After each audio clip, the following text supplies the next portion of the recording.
Well, good morning. Good morning. I have a question for you.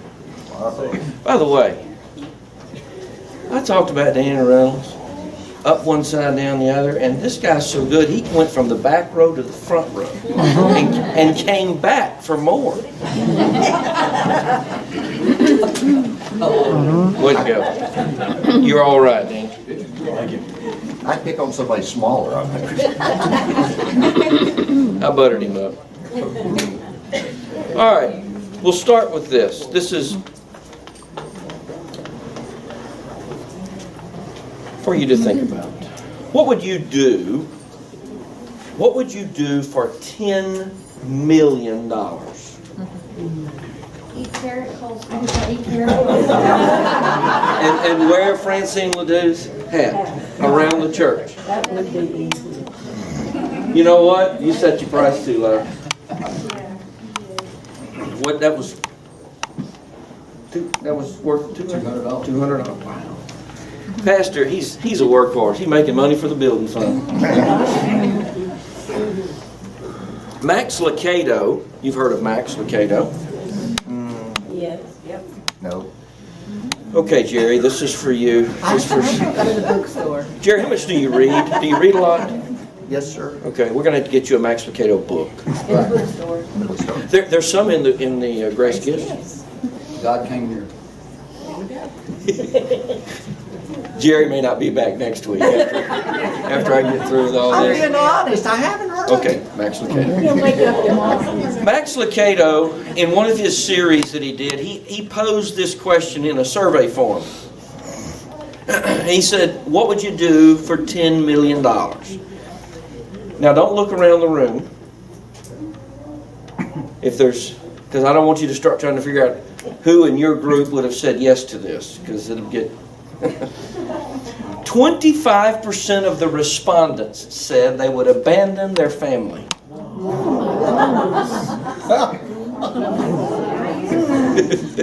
You know, the jokes are just making themselves. Some would go cheaper than that. Some.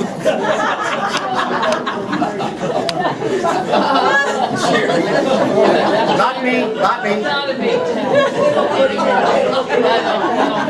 Charlotte. Surely not tell them about it. Charlotte. We may need to have a talk, Charlotte, after church. Jerry, where are you going?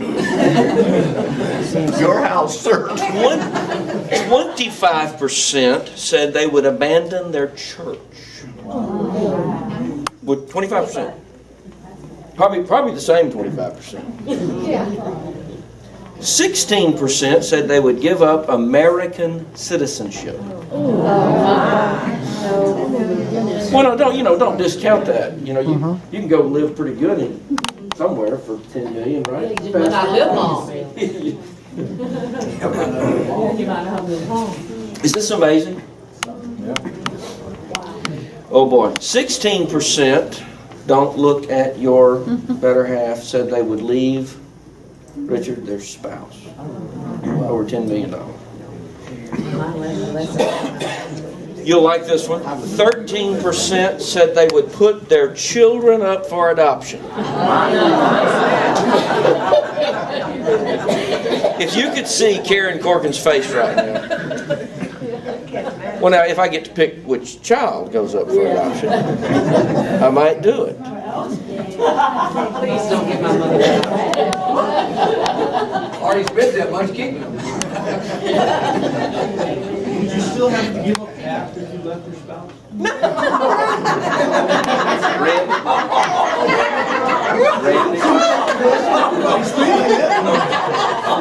Randy, here's the problem with leaving your spouse for $10 million. The alimony would kill you. You're not getting to keep any of it. Now, we've had a little fun, but we understand how powerful Yes. money Desire. is. I told you 3 weeks ago. This is a spiritual conversation. It is. Money, I will remind you of a couple of things. Money should be in our lives a neutral thing. Yes. Neutral. Think about that. Let that sink in. It should be neutral. Meet my needs. We talked a little bit about budgeting. We're going to talk about saving, set some stuff aside, and then give it away. It should be neutral. This survey reveals very clearly it's not so neutral. That's true. It's a powerful motivator. For good behavior and for bad behavior. Very true. Oh, that's good. I motivate my children with an allowance. Whether you agree or disagree with allowances, we won't debate that. But there are, and maybe my take on it is not proper, but you know, they get an allowance. And the idea is, well, the oldest one, the allowance for him is over. I think I'm up to about $8 million at this point. But the one that's still at home, you know, we do some allowance things. And what's the purpose of that? He's got some duties. He's got some things he needs to do. But I give him a little spending money. And then the idea is he begins to touch the money, use it, get familiar with it, and hopefully he appreciates it. Hopefully it engenders some good feelings. Lately, apparently, I'm not paying him enough. Cost of living down. He's not real. Well, nothing. Never mind. So anyway, another point that we cannot forget: God owns it all. That's true. I read you the scripture in Ecclesiastes. Man works hard. God blesses the fruits of his labor, so that man can what? Enjoy it. That is a gift of God. Gift of God. Boy, that scripture summarizes a whole bunch for us. Work hard. He'll bless your efforts. You can enjoy the fruit of your labor. He owns it all anyway. Whatever success you have in life, I promise you it will be based on the natural order of things which He instituted, because He's supernatural. Yes. Okay? When I say success, I'm talking real success. Do you have enough money? Just think about that. Boy, it got quiet.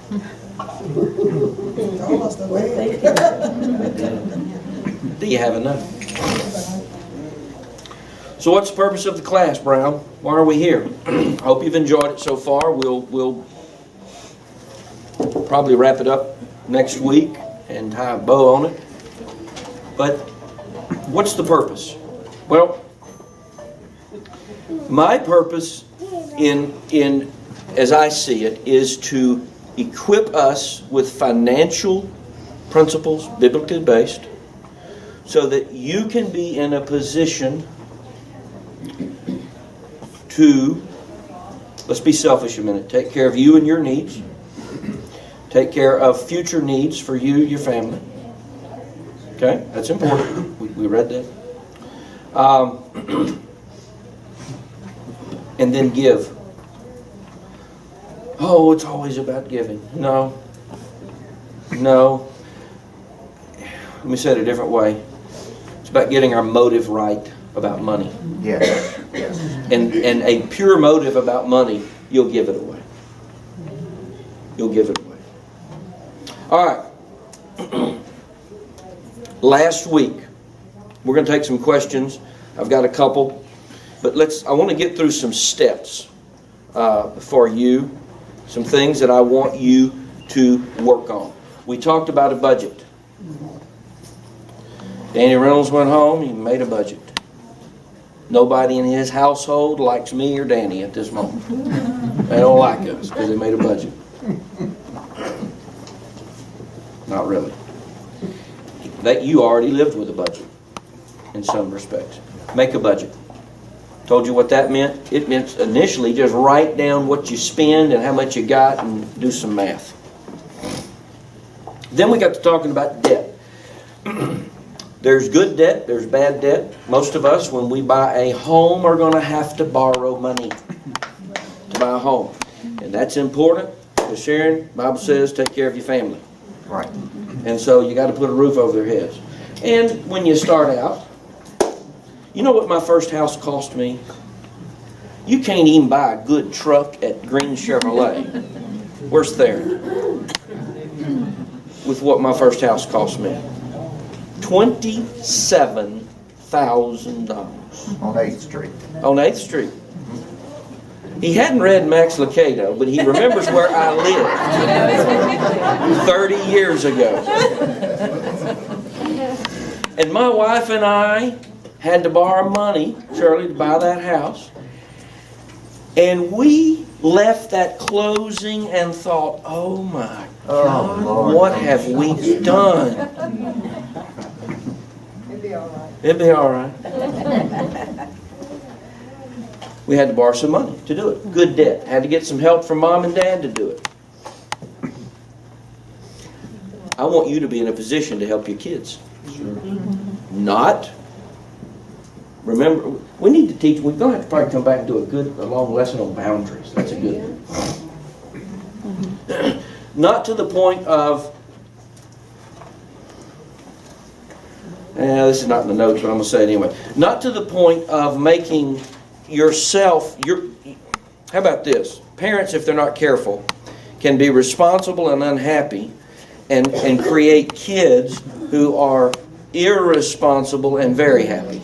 Ah, well said. Ooh, that's Well good. said. You can say it again. Parents, if we're not careful, or guardians, or whatever, can be very, very responsible and very unhappy because they're creating children who are very irresponsible but very happy. I bet Lucado didn't say that. That's not Max Yeah, it Lucado. is. So there's boundaries. Yes. But I want you to be in a position to help your kids. Maybe when they get ready to buy the first house and they're having a hard time coming up with the down payment, it would be appropriate to help them get a home. Well, then we bought our first new vehicle, and we had that same conversation. We bought. Oh man, I thought, what have I done? And then, of course, the bug caught me. Remember, I told you, I confessed to you. We got into some credit card debt. The average of, what is it, $15,252? Oh, we were there. Oh, yeah. We were helping that average along. Not anymore. If you're there, I like to employ a technique that Dave Ramsey made very popular. And now, Pastor, if you want to say anything, you can. He started this last week, and I stopped him because we weren't quite ready to go there, but it's called a debt snowball. Yes. Okay? Here's the idea. If you find yourself in unruly debt, the first thing I want you to do is just forget the house mortgage, keep it paid. Forget the car notes, keep them paid. And concentrate on all that other stuff. Credit cards, signature loans, quick cash loans, furniture loans, TV loans, you just, whatever. Here's what you do. It's very simple. Make you a list. You're going to find that to be very therapeutic. Just making a list. You might find it to be very depressing. But make a list of who you owe, when it's due, and what the monthly payment should be. And then you take the smallest debt one, yes. and you pay it off. And if you put $25 on that a month, and you keep everything else at a minimum, you get that one paid off, you take that $25 and you put it on the next smallest one. And now if you were sending them 25, now you're sending them 50. You're still spending 50, you're just now putting it on that one. And you get that one paid off, and then you move to the next one. And if you were putting 25 on that one, now you're putting 75 on that one. Because it's the little victories that will start enthusing you in getting this debt cleared up. You will get excited about knocking these things out. I wouldn't worry a whole lot about interest rates. A lot of folks will tell you, well, get the one that's charging you the most interest. No, just get the smallest one and get it paid off. Get some momentum out of voice. If you got to sell something to clear one off, sell it. And while we're talking about that, here's some questions, not related to those questions. But I'm going to ask you to think about something before you get ready to buy something. You ready? Remember my 27-inch TV that turned into a 32-inch TV that turned into a 40? One of our biggest hamstrings, and this is a spiritual burden, folks. It's a spiritual burden. Credit card debt is a spiritual burden. Get out of it. Do a debt snowball plan and get out of it. Get out of it. Get out of it. Because here's how we get in it. We don't ask ourselves these questions. You ready? Do I really need this?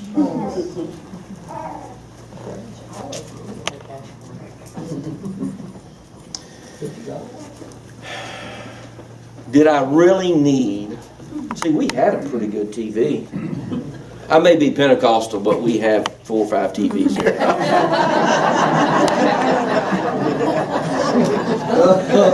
If I could get one in my bathroom, I would. Just ask for one. Ken, I'm just being honest. Y'all like that, I'm sorry. So let's see.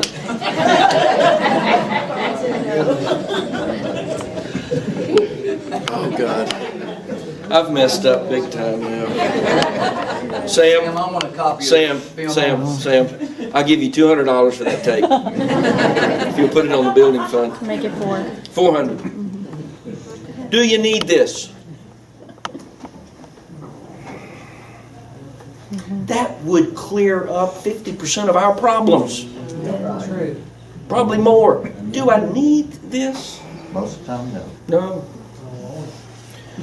We probably need to ask somebody else that, let them answer it for us. Well, Because if we ask ourselves, we're going to tell well, ourselves. if we have a boundary, very good point. That's why, remember I mentioned this unity thing with your significant other. You can bounce that question off. And if both of you, well, you may just have a big problem if both of you think you need it. Do I need it? If you say yes, we're not through. Do I need it now? You see, I'm convinced also of this, that one of our problems involving credit card debt and debt that we don't, is that we haven't learned how to delay our self-gratification. Yes, you're right. Because, gotta have it. Do I need it? Do I need it now? And we've learned to justify it. Oh, sure. I mean, I needed yeah. that. Why? I just needed it. I mean, I just had to have it. That's good. Why? Just because. I've learned to justify it. That works on my kids when I'm disciplining them, right? Why? Just because I said. But it's not a good idea to use that. Okay? All right. Have I got the best price on it if I really need it?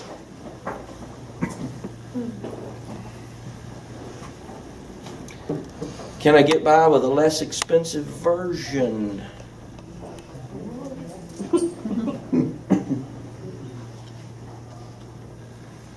No, I need the Sony brand. Or the Bose, or the, well, you know, great value, makes good stuff. Last one. Great, yeah. How about this, not in the notes, just a quick, my son did an experiment one time. And he took light bulbs. I built a holder.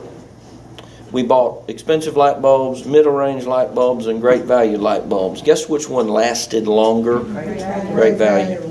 That's my. I'm not working for Walmart, but does it have to be the older I've gotten, the more I realize that if I walk into Walmart and I'm heading to the electronics and I pass the clothing aisle and there's $5 shirts and I see 2 or 3 that I like. Remember that Seattle one I wore the other day? I grab them. Why? It's a shirt. That's right. My kind of guy. It's a shirt, for goodness sakes. We're not going to talk about my ties. It's a shirt. Okay? Well, you sow a seed with that tie this morning.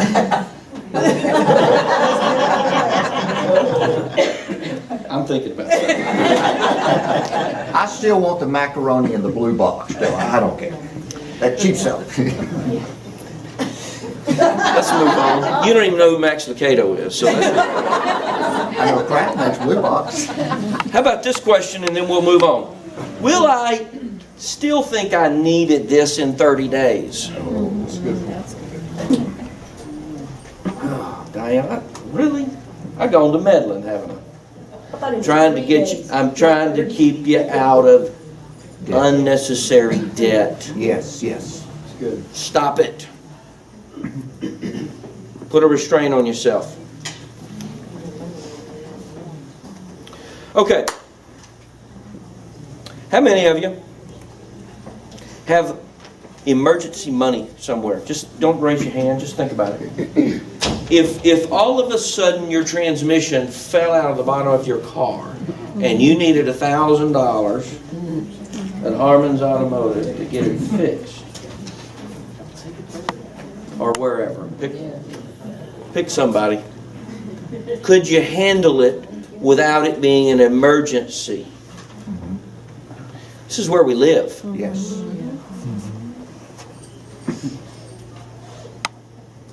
Stuff happens. Remember, a man is wise who takes state of his flocks and the situation with his herds, and he makes plans for the future in case the winter's worse than he thinks it'll be. And what if? What if Fort Polk cut 6,800 soldiers? And It happens. what if?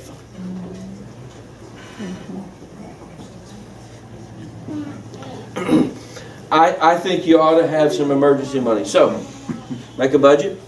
Start knocking out your credit cards. Why would you knock out your credit cards before you start building some sort of financial reserve? Well, at the absolute emergency situation, you could use that credit card. And by the way, that's all they should be used for, ever.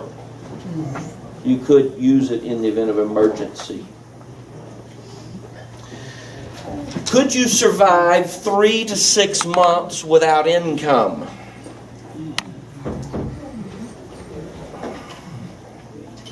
What would happen to you?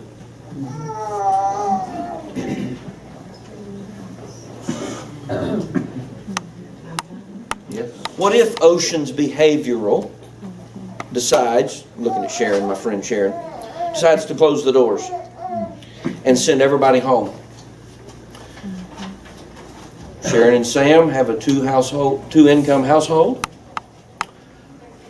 Are they prepared for an emergency where only Sam's got income? What about you?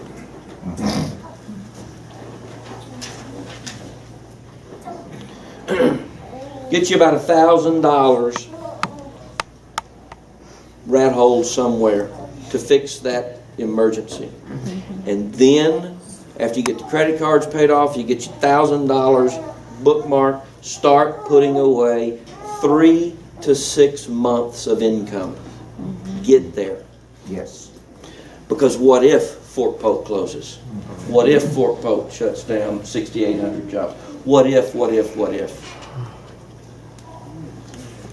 know it's gotten quiet on me, and I know this is 3 to 6 months of income or have bill? have three have 3 to 6 months of you need to be able to cover your expenses, bills. Have 3 to 6 months of Overhead. bills money Okay. put away.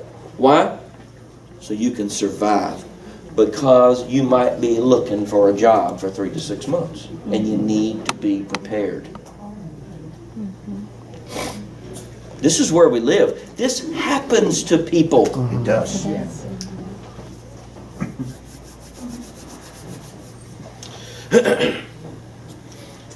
Budget, credit cards, $1,000, emergency, 3 to 6 months. When you get those things done, now let's talk about, do you know we're getting old?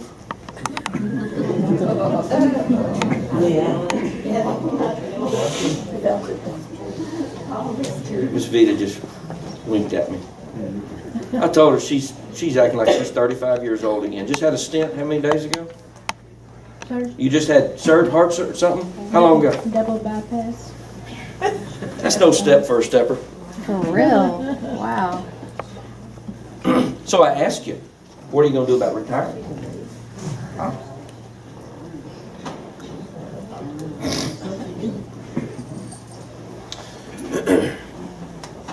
What about, you do want to eat when you're 75, right? Yeah,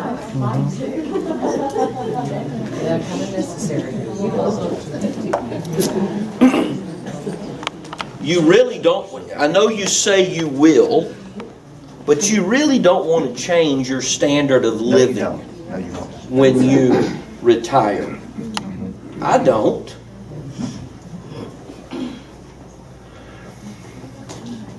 So what are you going to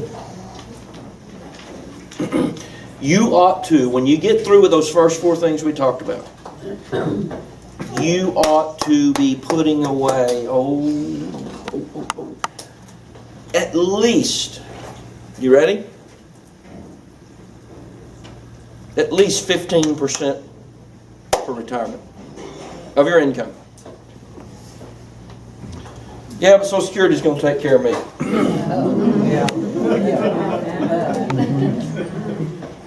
I hope.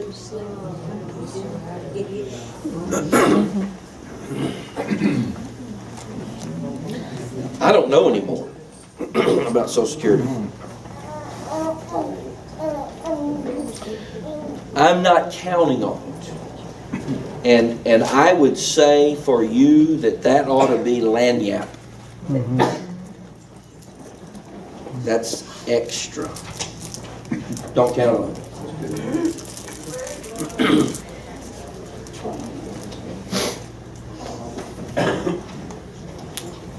And Social Security sit at 65 because at the time they said it, the average age was 63. Full retirement age right now is 67 for most of us. For some of you, it was 60. It's slowly moving up. It's 67 right now for most of us. Thank you. And Randy, you have to consider the people that maybe were married and wife that did not work and did not pay Social Security, and they're in a real problem. Let me help you with that rule, because there is a rule. If you stay married to him for 10 years or more, Yeah, you can draw. you can draw off his record. There. Yeah. Just put up with it for 10 years if you have to. Sorry. 10 years, one day, you're out of here. Ignore them. Okay, never mind. Ignore them. That's going to cost you, Danny, a little money. It's going to cost you. For me not saying anything. So, you ought to be putting money away for retirement. How do I do that? Start small. $25 a month, $50 a month, $100 a month. What I don't care. Get something moving into an account Yes. that you will not touch. Yes. Do you have Bible for that, Randy? Oh, you bet I do. Proverbs 21:20. In the house of the wise are stores of choice food and oil, but a foolish man devours all that he has. spends. Spends it up is another translation. He spends it up. My 15-year-old spins it up. It's the biggest thing. He does work for me at the office, does shredding and things like that. He'll come in and say, "Dad, you got any shredding for me to do?" Why? Well, I've already, I've already spent my money.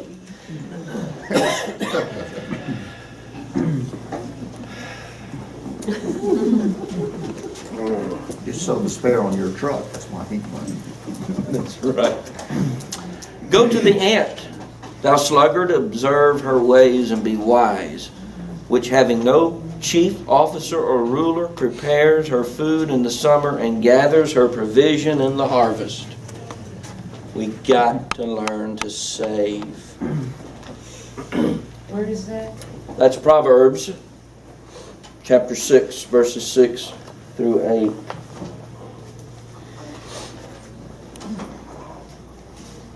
The average household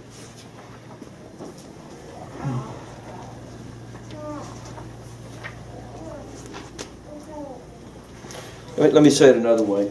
Roughly 10% of our population has sufficient savings. And that's being a little bit generous. Yeah, that sounds high. Most folks come to retirement and must have that Social Security check. They have done. Now, I'm not discounting Social Security. That is a form of savings.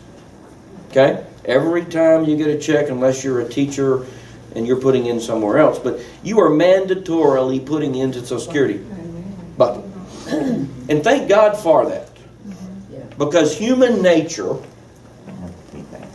as my dear departed father said, your level of spending will always rise to meet your level of income. Always. If you're not careful.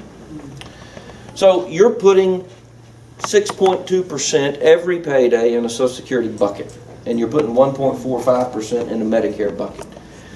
And that's fine. And if that's what you end up retiring on, I make you this promise. Your standard of living will change dramatically.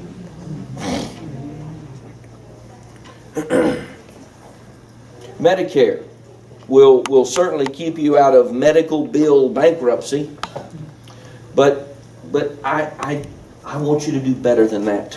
Yes. I want you to do better than that. I want you to put up provisions for the wintertime. This is taking longer than I thought. This is good stuff, though. It's good. This is good stuff. So you got a retirement plan going now. One other thing I'll comment on, if you've got children that are headed to college, I think that's the next thing you ought to concentrate on. Before we get to a home mortgage, concentrate on putting some money away for college. I'll make a prediction to you. We live in the great state, this is not a prediction, you live in the state of Louisiana. How about this prediction? The TOPS program that we have relied on so heavily to take care of our kids who score a 17, 18, 19, wherever they score on an ACT, you mark it down, that will be a shell of what it is right now, because it is going to eventually cost the state of Louisiana too much.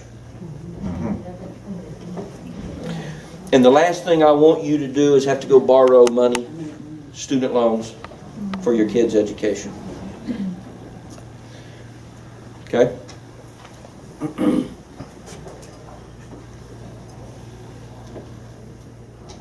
Then pay off your mortgage. There's our plans, our step. All the while you've been doing this, have you neglected your giving? No.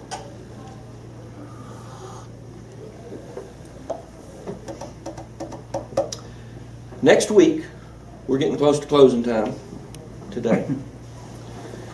Next week, I told you at the beginning, the idea is to get us to a point where we are financially stable so that we can give. I can't take it with me. And once I've got my house in order, this business-wise, if you will, once I've got a good retirement plan going, once I've got all of those things set, then I want to have a heart of giving. God is not an ATM machine. I don't put in to get out. But the Word tells us, give and it will be given you. Yes, thank you. Give and it will be given you. And it's going to be, here's what I want you to understand. It's not so much giving financially to get financially. It's deeper than that. Remember, he fussed at the Pharisees, and we'll read that scripture next week. And he said, "You're doing great. You're meeting the law." By the way, we'll talk about the law next week, about tithing but he said, "You're forgetting the weightier matters, the heavier matters." And so, I want you to get to a point. I want us to get to a point where the idea of giving is not necessarily how much it is, who it's to, what's done with it, but my motive is right. And I will say to you that a spirit of giving is a direct reflection on your relationship with Him. Exactly right. Very true. Exactly right. And that's what I want us to get to. I want this relationship with Him to be in right order. Yes. Thank you. And it's in right order when we have a spirit of giving. And again, it doesn't have anything to do with how much. It's about motive. It's about attitude. God loveth a cheerful giver. We're going to dig into that a little bit. Remember the widow woman that showed up and gave 2 mites? Half a cent. But he said, wow. They, out of their abundance, have given. She, out of her need, out of her living, she hath given.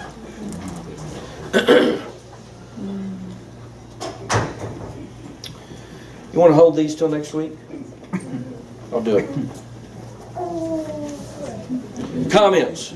Are we about ready to close? It's 15 till. Is that when you normally want me to shut down so people can get ready for choir? That's when we leave. That's when you're leaving?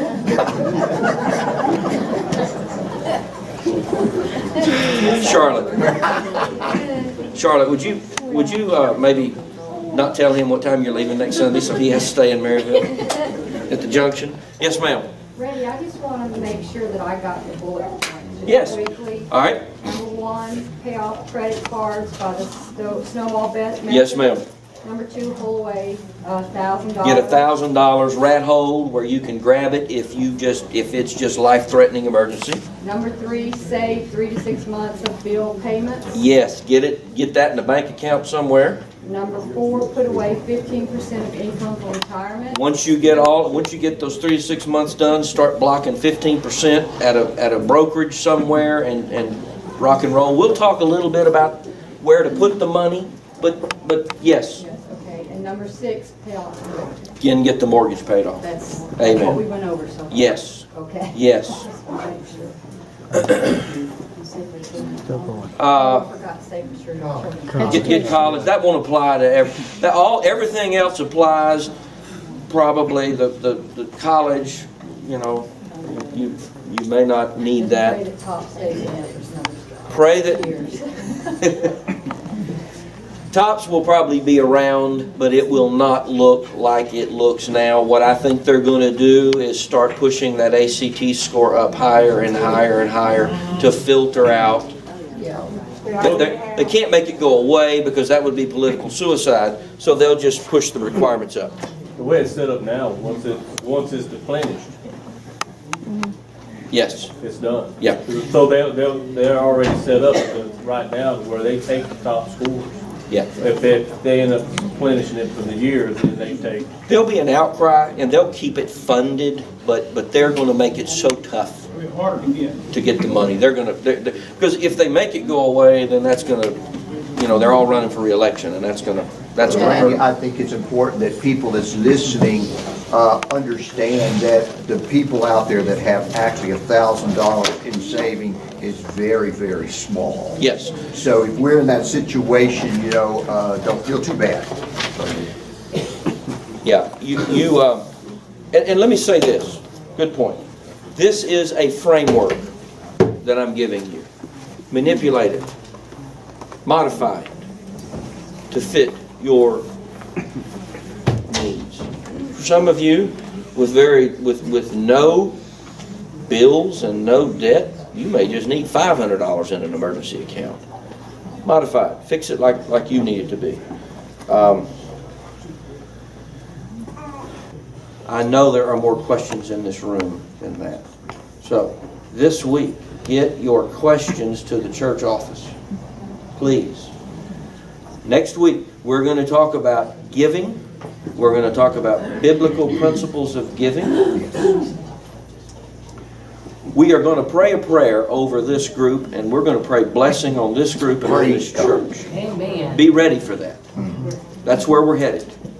We're going to invoke His word over you. Because His blessings are rich and they add no sorrow. Thank God. Be blessed. Yes.